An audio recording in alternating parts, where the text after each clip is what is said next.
last week, I told you about Dorian Banman, a student at the University of Alberta that believes a required course in the education program is completely discriminatory. And by required, this means that if you don't take the course, you simply can't graduate with your degree. You can check out the details in the link provided in the text accompanying this story. Today, I wanted to dig into some of the course content and see what other students had to say about Education 211, or what's called Aboriginal Educational Context Engagement.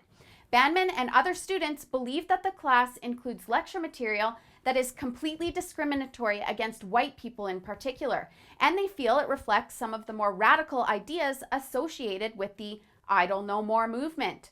Here's a sample of some of the audio from the course. After each lecture for the past 3 years, I've had about a half a dozen people that have approached me after lecture. And of those half a dozen people, they've all been white males. And about the majority of them haven't done the reading before they attempt to engage. Not only does Banman believe that the course is discriminatory, he also thinks it violates the university's discrimination and harassment safe disclosure plus human rights policies. And it looks like he's not alone. Many students have made complaints about the course content on a Facebook page called UAlberta Confessions. This page seriously has hundreds of comments about this course on it, and they're mostly negative. Many students have brought up the complaint that the course's instructors suggest that white people can't be marginalized, can't experience racism, and that Aboriginals are completely incapable of being racist. This comment on the page from Emily disagrees. She says, "This has gotten so out of context. For those that actually attended this lecture, you would see that Rebecca deliberates race as a social and political construct, with the intention of dividing us." Rebecca is the professor. But the majority of the commenters side with Banman. Macy says, "I'm Aboriginal and I've experienced racism for being white. It happens to everybody, from everybody." Other issues people brought up were unverifiable course material. Adriana says that they spent an entire lecture on a satire news article that claimed that Sarah Palin, who served as Republican governor of Alaska, said that Thanksgiving was for real Americans, not Indians. Of course, it turned out to be completely false, but the course instructors made it out to be real news. They just had to go after those darn bigoted conservatives, didn't they? Some of the material also appeared to be biased and set up for a specific narrative.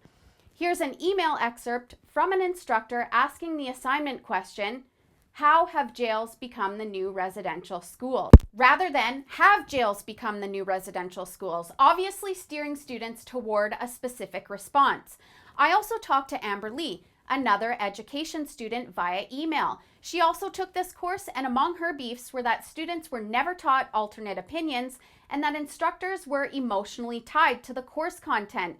She cited that one instructor even broke down in tears during one of the lecture sessions. I think Amber Lee sums it up best when she says that the course isn't education, it's indoctrination. Students are asked to ignore the bias of the course and are expected to just go along with the narrative in order to get the grades to pass. And Dorian actually did go through the appropriate channels with his complaints, but he was largely ignored. Here's an email response from Dr. Diane Oberg. She's a professor and interim chair of the Department of Education Policy Studies. She flat out denies Dorian's claims. She says, "I spoke to both Dr. Sockbison and Ms. Starr about your claim that they have stated and taught that only white people can be racist. Your claim does not seem credible to me. I have investigated your claim and I have measured it against other evidence." She then goes on to state that this is not the way that thoughtful people solve differences of opinion.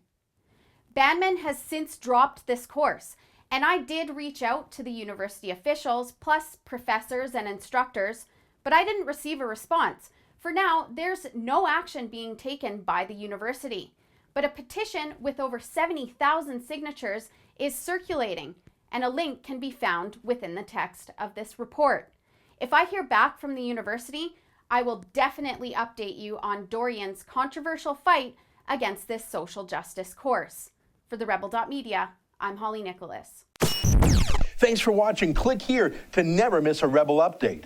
Want even more of the Rebel? Well, click here to become a premium member.